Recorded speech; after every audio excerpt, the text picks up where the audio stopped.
Mon ami Serge a acheté un tableau. C'est une toile d'environ 1,60 m sur 1,20 m, peinte en blanc.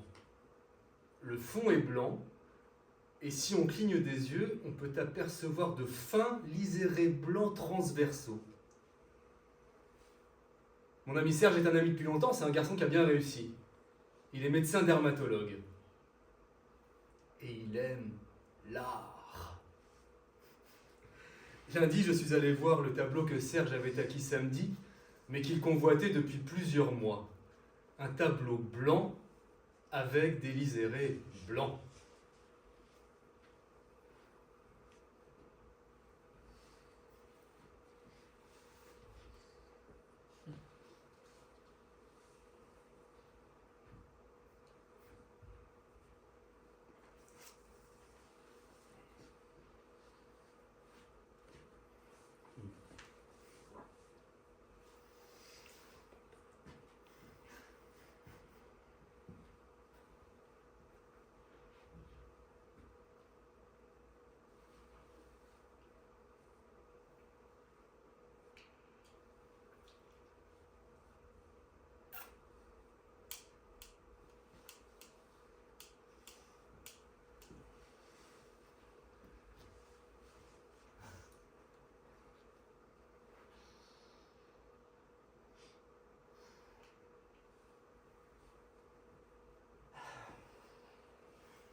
Cher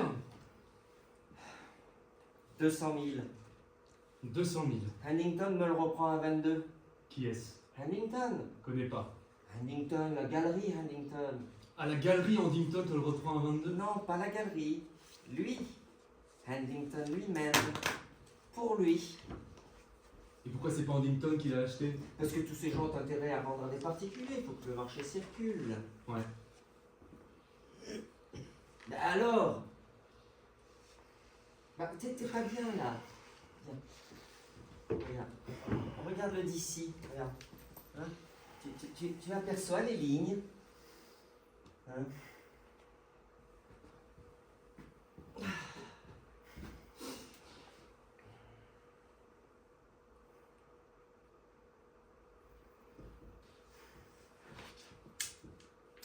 Comment s'appelle Le peintre, oui.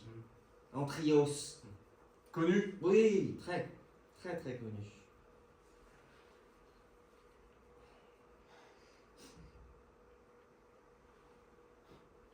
Serge.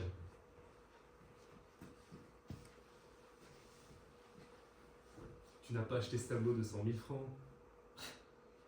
Mais mon vieux, enfin c'est le prix. C'est un Antrios. Non. Tu n'as pas acheté ce tableau 200 000 francs. J'étais sûr que tu passerais à côté. Tu as acheté cette merde de 100 000 francs. Mon ami Marc, qui est un garçon intelligent, une belle situation, ingénieur dans l'aéronautique, fait partie de ces... Faut que tu rythmes un petit peu plus Ouais. intellectuel. Ouais, fait Faut partie... que tu rythmes un peu plus. Un peu plus rapide. Bah, rythmer, Fait partie de ces intellectuels nouveaux qui, non contents d'être ennemis de la modernité, en tirent une vanité incompréhensible. Il y a depuis peu chez l'adepte du bon vieux temps une arrogance vraiment stupéfiante, oui. Comment peux-tu dire cette merde? Serge, un peu d'humour. Ris, vieux. C'est prodigieux que t'as acheté ce tableau. Que tu trouves cet achat prodigieux, tant mieux. Que ça te fasse rire, bon, mais enfin, je voudrais bien savoir ce que tu entends par cette merde. Oh, tu te fous de moi. Mais pas du tout, cette merde par rapport à quoi? Quand on te dit que telle chose est une merde, c'est qu'on a des valeurs, des critères de valeur pour estimer cette chose. Mais à qui tu parles? À qui tu parles en ce moment? Ouh. Tu ne t'intéresses pas à l'art contemporain. Hein. Tu t'es jamais intéressé, tu n'as aucune connaissance dans le domaine. Alors comment tu peux affirmer que tel objet, qui obéit à des lois dont tu ignores, est une merde? Mais c'est une merde. Excuse-moi, hein.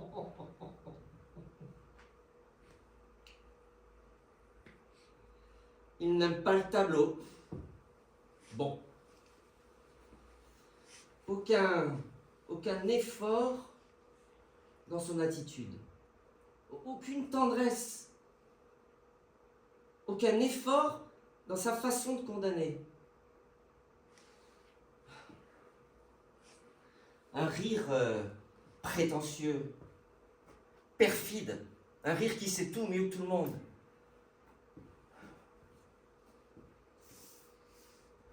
J'ai haï ce rire.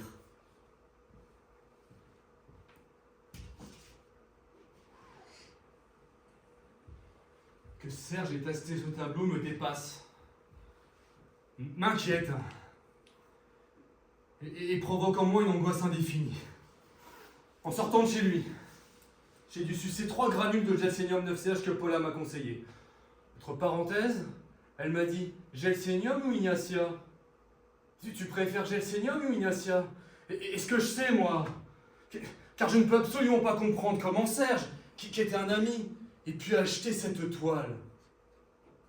200 000 francs. Un garçon aisé, mais qui ne roule pas sur l'or.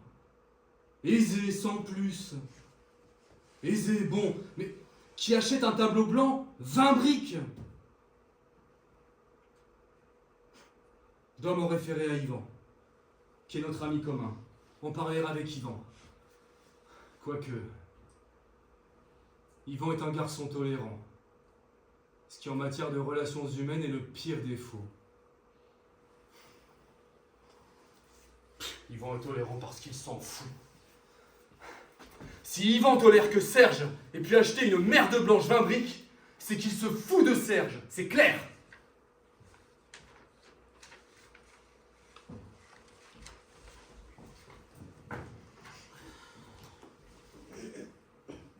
Je m'appelle Yvan.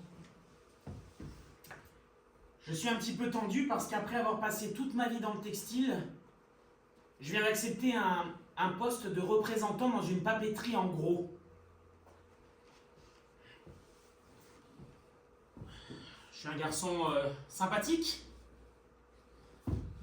Ma vie professionnelle a toujours été un échec et je vais me marier dans 15 jours avec une gentille fille brillante et de bonne famille.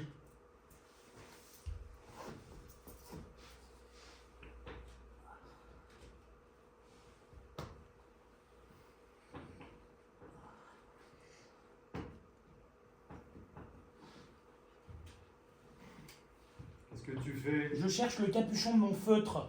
Bon, ça suffit. Je l'avais il y a 5 minutes. C'est pas grave. Bah si! Tu en achèteras un autre. Écoute, ce sont des feutres exceptionnels. Tu peux écrire sur n'importe quelle matière avec. Si tu savais comme les objets m'énervent, je venais ce capuchon il y a encore 5 minutes. Vous allez vous installer ici? Tu trouves ça bien pour un jeune couple? Un jeune couple? Et évite ce rire devant Catherine. La papeterie? Bien. Ouais, tu as maigri. Oui, un peu. Enfin, mais ça me fait chier de pas retrouver ce capuchon. Il va sécher maintenant. Assieds-toi. Ouais, mais si tu continues à chercher ce capuchon, je m'en vais. Ok, j'arrête. Tu veux boire quelque chose? Un Perrier, si tu as. Tu as vu Serge ces derniers jours? Pas vu, et toi? Vu. Hier. Il va bien? Très. Il vient de s'acheter un tableau. Beau? Blanc. Blanc. Blanc. Représente-toi une toile d'environ 1,60 m sur 1,20 m, fond blanc, entièrement blanc, en diagonale, quelques fines rayures blanches transversales, tu vois, et peut-être en complément une ligne blanche vers le bas. Mais comment tu les vois? Pardon? Les lignes, puisque le tableau est blanc, comment tu vois les lignes? Ben parce que je les vois. Parce que mettons que les lignes soient légèrement grises ou l'inverse. Il y a des nuances dans le blanc. Le blanc est plus ou moins blanc. Tu t'énerves pas, pourquoi tu t'énerves? Mais parce que tu cherches tout de suite la petite bête. Tu ne me laisses pas finir. Bon, alors, Bon, donc tu vois le tableau. je vois. Bon, maintenant, tu vas deviner combien Serge l'a payé. Qui est le peintre? Antrios, tu connais? Non. Il est coté? T'es sûr que tu poserais cette question? Logique. Non, c'est pas logique. Bah si, c'est logique, tu me demandes de deviner le prix du tableau, tu sais bien que le prix dépend de la cote du peintre.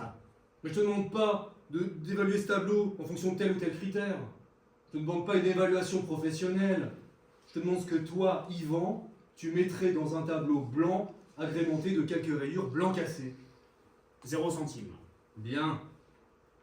Et Serge? Articule un chiffre au hasard. 10 000? 50 000? Oh, oh, oh, oh. 100 000? Vas-y, vas-y. 15? 20? 20. 20 briques. Non. Si. 20 briques? 20 briques. Mais il est dingue! N'est-ce pas? Remarque, Remarque quoi? si ça lui fait plaisir, il gagne bien sa vie. C'est comme ça que tu vois les choses, toi. Pourquoi tu les vois comment, toi? Tu vois pas ce qui est grave là-dedans. Non. C'est étrange que tu ne perçoives que l'extérieur de cette histoire. Tu ne vois pas l'essentiel. Tu ne vois pas ce qui est grave. Mais qu'est-ce qui est grave? Tu ne vois pas ce que ça traduit. Tu veux encore des noix de cajou? Tu ne vois pas que, soudainement, de la façon la plus grotesque qui soit, Serge se prend pour un collectionneur. Tu ne vois pas que désormais, notre ami Serge fait partie du Gotha des grands amateurs d'art. Mais non. Bah non, à ce prix-là, on fait partie de rien, Yvan. Mais lui le croit. On dirait que tu as l'air de le découvrir. Tu sais très bien qu'il a hanté les galeries de manière ridicule. Il a toujours été un rat d'exposition. Il a toujours été un rat. Mais un rat avec qui on pouvait rire. Car vois-tu, au fond, ce qui me blesse réellement, c'est qu'on ne peut plus rire avec lui. Mais si. Non. Bah, t'as essayé? Bah bien sûr. J'ai ri de bon cœur, que voulais-tu que je fasse? Il n'a pas desserré les dents. Enfin, 20 briques, ça fait un peu cher pour rire, remarque.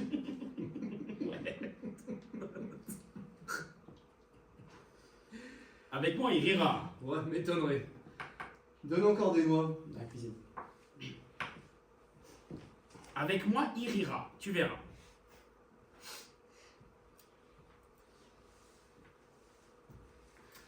Et avec les beaux-parents, bon rapport?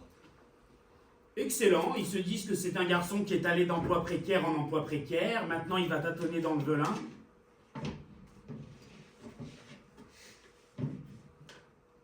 J'ai quelque chose sur la main, là. C'est grave? Là.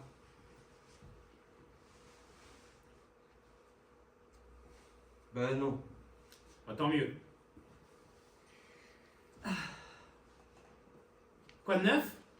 Rien, beaucoup de travail, je suis fatigué. Ça me fait plaisir de te voir parce que tu prends pas beaucoup de nouvelles de moi.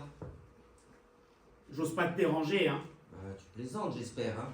Tu donnes ton nom à la secrétaire et je te rappelle dans la foulée. Tu as raison.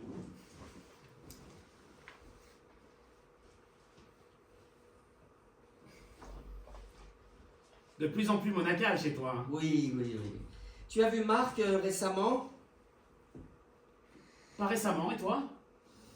Oui, il y a 2-3 jours, oui. Il va bien? Oui, sans plus. Ah bon? Oui, oui, oui, il va bien. Parce que moi je l'ai eu au téléphone il y a une semaine, il avait l'air bien. Hein. Oui, oui, il va bien.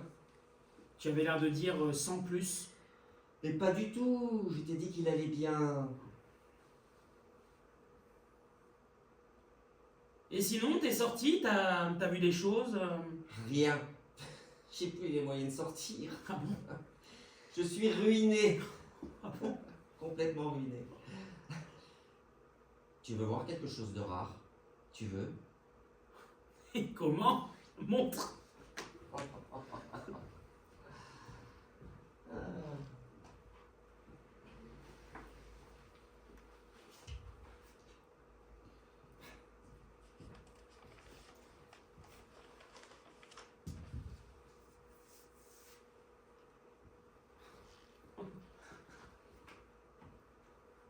Oui. C'est un Antrios. Un Antrios des années 70, hein, parce qu'attention, il y a une période similaire aujourd'hui, mais celui-là, c'est un Antrios des années 70. Oui. Cher? Dans l'absolu, oui, mais en réalité, non. Non. Il te plaît? Oh oui, oui, oui. Évident, hein? Ouais. Évident et en même temps... Magnétique. hmm. Et encore là, t'as pas la vibration, hein? Hmm. Parce qu'en fait, tu devrais venir à midi le voir, parce que la vibration du monochrome, tu l'as pas en lumière artificielle. Non. Encore qu'on soit pas dans le monochrome, hein? 嗯 Combien? 200 000. Eh oui. Oui. 200 000, c'est dingue. Ah, dingue. 20 briques. Ouais, 20 briques. Tu sais que Marc a vu ce tableau? Ah bon? Ah oui. Il pense que c'est une merde. Ah bon? Terme complètement inapproprié, hein? C'est juste. Oui, on peut pas dire que c'est une merde, hein? On peut dire je vois pas, on peut dire je ne saisis pas, mais enfin, on peut pas dire que c'est une merde. T'as vu chez lui? Non, ça n'a rien à voir. Chez toi aussi, c'est... Enfin, tu t'en fous, quoi. Non mais lui c'est un garçon classique, c'est un homme classique, comment veux-tu que... Il s'est mis à rire d'une façon sardonique, sans l'ombre d'un charme, sans l'ombre d'un humour. Mais tu vas pas découvrir que Marc est un impulsif. Mais il n'a pas d'humour. Avec toi, je ris. Avec lui, je suis glacé. Bon, c'est vrai qu'il est un petit peu sombre en ce moment. Je ne lui reproche pas de ne pas être sensible à cette peinture. Il n'a pas l'éducation, il faut tout un apprentissage qu'il n'a pas fait. Peut-être parce que il n'a jamais voulu faire, ou tout simplement parce qu'il n'a pas penchant particulier. Peu importe. Non, non, non, non, non, non, non.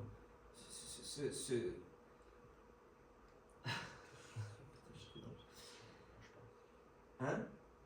Ce que je lui reproche. Ah oui, je lui reproche son ton, sa suffisance, son absence de tact. Je lui reproche son indélicatesse. Je ne lui reproche pas de ne pas être intéressé à l'art contemporain. Je m'en fous, moi, je l'aime au-delà. Mais lui aussi. Mais non, non, non, non, non. Tu vois, l'autre jour, j'ai senti chez lui une sorte de condescendance, Mais non. de raillerie aigre. Mais non. Mais si, mais ne sois pas toujours à essayer d'aplanir les choses comme ça, cesse de vouloir être le grand manipulateur du genre humain. C'est vrai quoi, admets que Marx se nécrose. Car Marx se nécrose.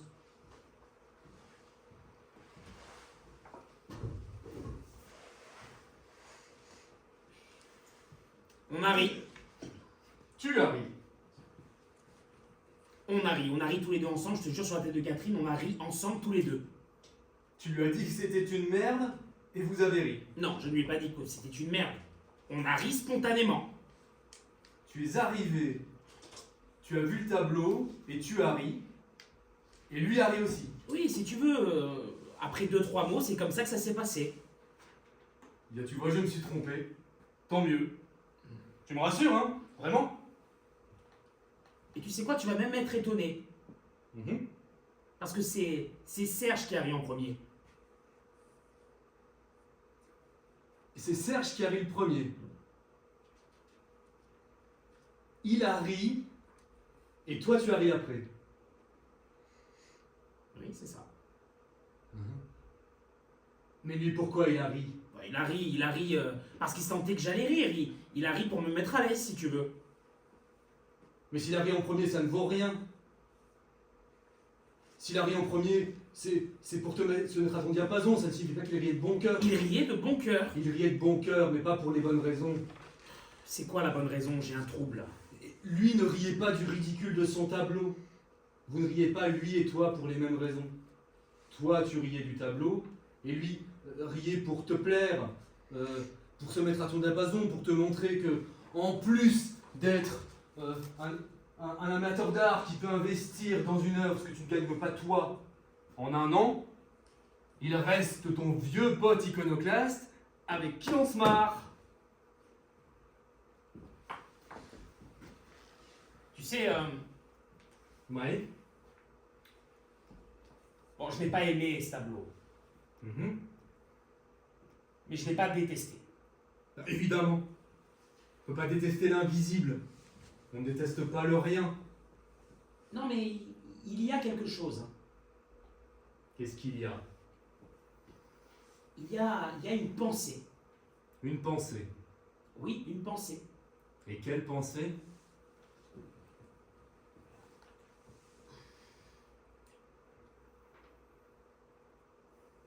Moi, je ne suis pas aussi sévère que toi. Hein. Il y a une pensée derrière ce tableau. C'est l'accomplissement d'un cheminement. C'est pas un tableau peint par hasard. C'est une œuvre qui s'inscrit à l'intérieur d'un parcours. Bah, c'est bon, ris. Allez, vas-y, ris.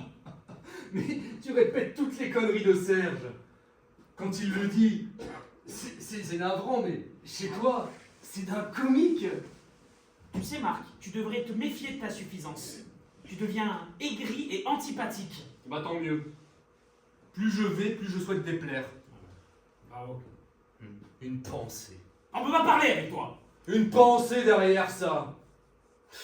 Ah, ce que tu vois est une merde, mais rassure-toi, il y a une pensée derrière. Tu crois qu'il y a une pensée derrière ce paysage?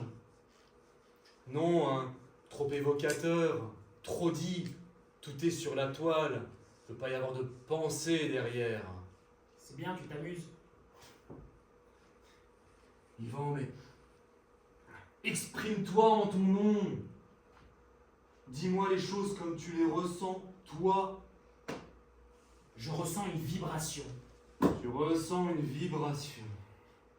Tu nies que je puisse apprécier ce tableau en mon nom. Bah évidemment. Et pourquoi? Mais parce que tu es un garçon, outre tes égarements d'indulgence, tu es un garçon sain. Bah, on peut pas en dire autant te concernant. Une pensée. Yvan, regarde-moi dans les yeux. Je te regarde.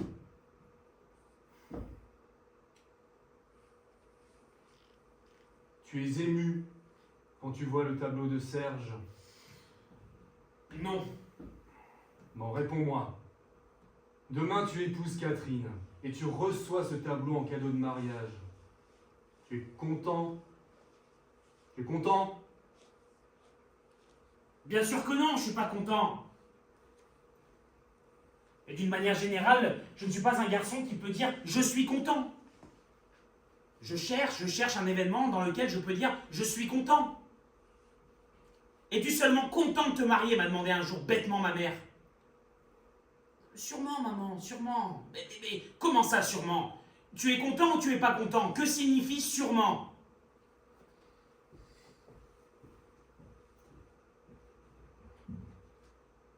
Pour moi, il n'est pas blanc. Quand je dis pour moi, je veux dire objectivement. Objectivement, il n'est pas blanc. Il a un fond blanc, avec toute une peinture grise dans les gris. Et il y a même du rouge. On peut dire qu'il est très pâle. Oui. D'ailleurs, s'il avait été blanc, il ne plairait pas. Marc le voit blanc. C'est sa limite. Marc le voit blanc parce qu'il s'est enferré à l'idée qu'il était blanc. Yvan, non. Yvan voit qu'il n'est pas blanc. Marc peut dire ce qu'il veut, je l'emmerde. Tu es prêt à rire? Dis, Yvan a aimé l'Antrios. où est-il? Yvan, En trios. tu veux le revoir? Contre-le. Ah, j'étais sûr que tu reviendrais.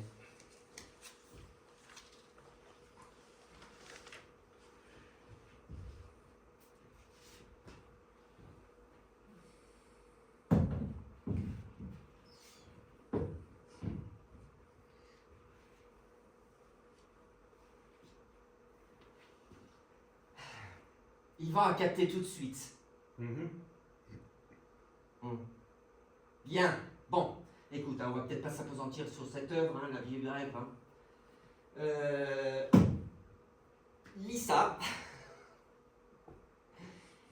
Lis ça. Tu as. Oui, il est pas là. Les accessoires. Ouais. Tiens, au fait, est-ce que tu as lu ça? Lis-le, c'est un chef-d'œuvre. C'est modernissime. Tu lis ça, t'as plus besoin de dire autre chose. Hein. Entre l'hôpital, le cabinet, Françoise qui a décrété que je devais voir les enfants tous les week-ends. Ça, c'est une nouveauté de Françoise. Hein. Les enfants ont besoin de voir leur père. J'ai plus le temps de lire, moi, je dois aller droit à l'essentiel. Comme en peinture finalement, Eh oui. où tu as avantageusement éliminé forme et couleur, ces deux scories. Oui, encore que je puisse aussi apprécier une œuvre ou une peinture plus figurative. Par exemple, ton hippo flamand, très agréable. Qu'est-ce qu'il a de flamand? Celui de Carcassonne. Oui, mais enfin, bon, il a un petit goût flamand, la fenêtre, la vue, enfin, peu importe, il est très joli. Il vaut rien, tu sais. Oh, mais ça, on s'en fout. D'ailleurs, Dieu sait combien vaudra un jour l'Antrios. Tu sais, j'ai réfléchi. Hmm. J'ai réfléchi. L'autre jour, en conduisant dans Paris, je pensais à toi. Et je me suis dit, est-ce qu'il n'y a pas au fond une véritable poésie dans l'acte de Serge? Est-ce que le fait de s'être livré à cet achat incohérent n'est pas un acte hautement poétique? Oh, mais qu'est-ce que tu es doux aujourd'hui. Vraiment, je ne te reconnais pas. Tu as un petit ton suave et subalterne qui ne te va pas du tout d'ailleurs. Non, non, je t'assure, hein, je fais amende honorable. Oui, amende honorable. Et pourquoi donc?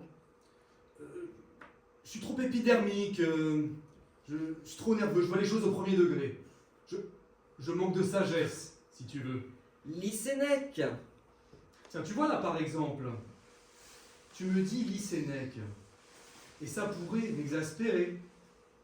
Je serais capable d'être exaspéré par le fait que toi, dans cette conversation, tu me dises lis Sénèque.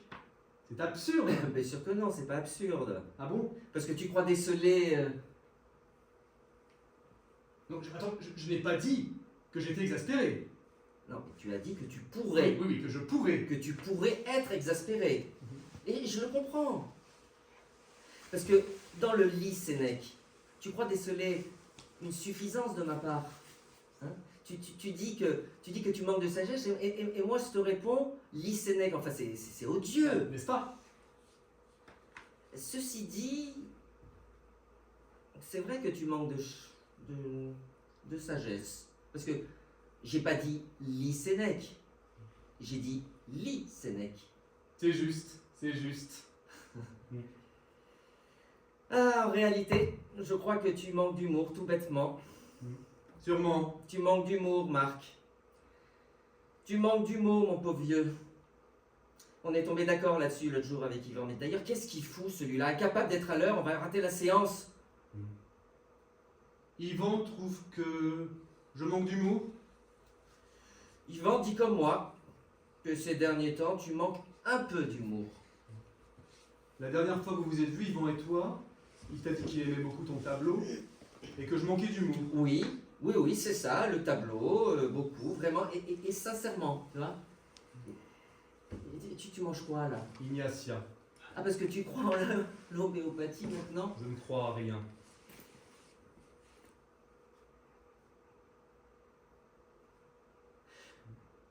Tu trouves pas que Yvan a beaucoup maigri? Elle aussi. Ça les ronge, hein, ce mariage. Hein. Oui. Ouais. Et Paula, ça va? Ça va.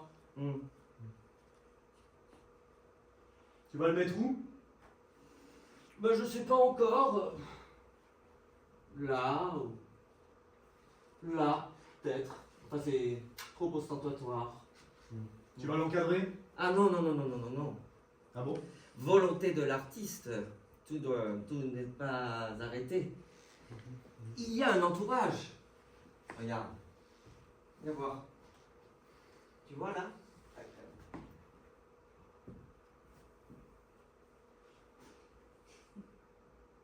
C'est du sparadrap? Non, c'est une sorte de craft. Ça, c'est confectionné par l'artiste lui-même. C'est amusant comme tu dis l'artiste. Ah bon, et tu voulais que je dise quoi d'autre? Non, tu dis l'artiste, tu pourrais dire, comment il s'appelle, Antrios. Oui. Tu dis l'artiste comme une sorte de...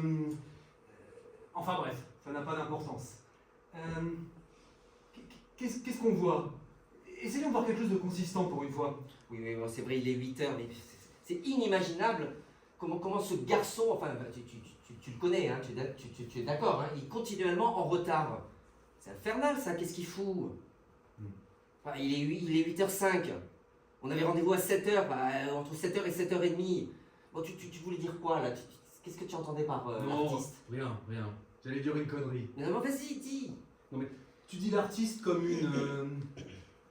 une entité intouchable. L'artiste, une sorte de divinité. Mais pour moi, c'est une divinité. Ah ben, tu penses pas que j'aurais claqué autant d'argent pour un vulgaire mortel? Bien sûr, bien sûr. Ah.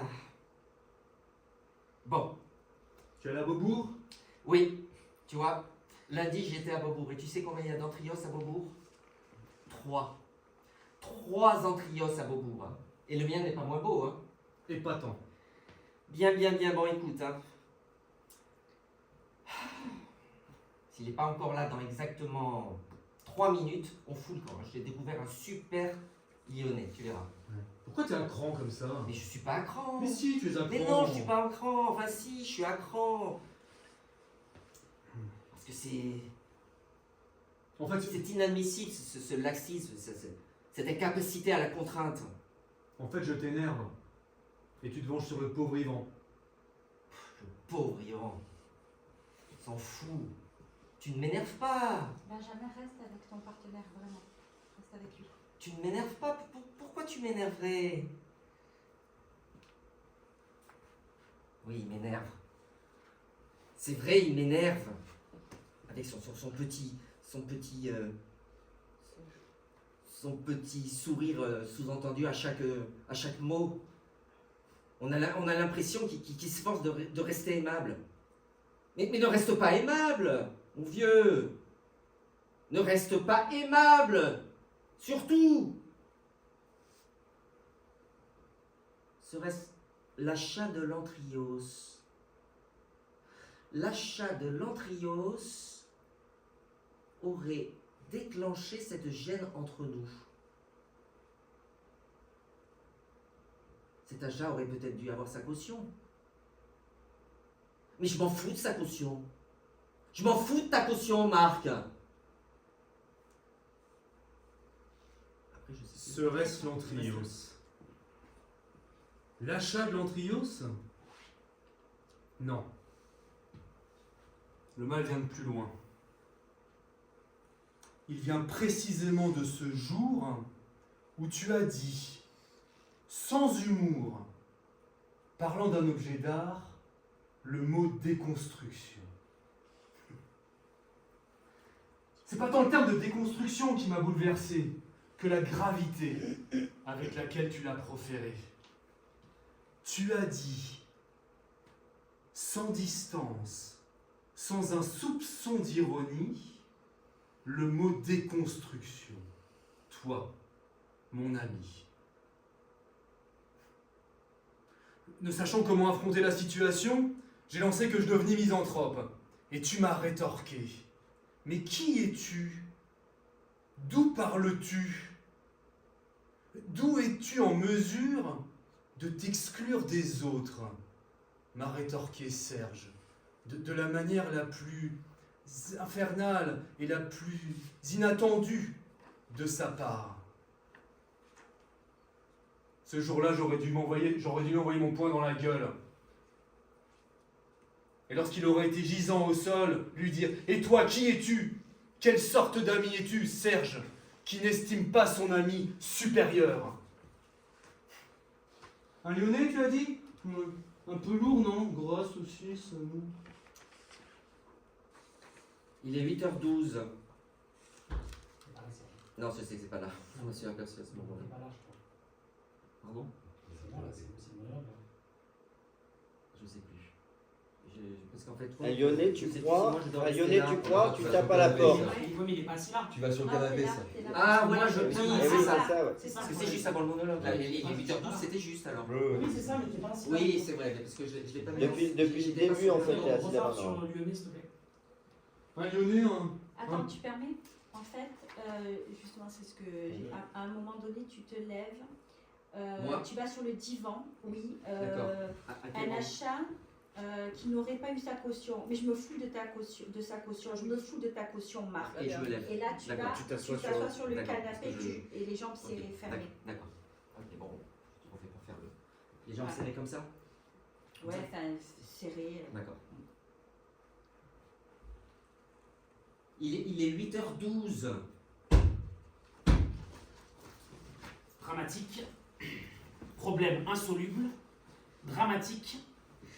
Les deux belles-mères veulent figurer sur le carton d'invitation. Catherine adore sa belle-mère qui l'a quasiment élevée. Elle la veut sur le carton, elle la veut. La belle-mère n'envisage pas, et c'est normal, la mère est morte, de ne pas être sur le carton. Moi, je hais la mienne. Il est hors de question que ma belle-mère figure sur le carton.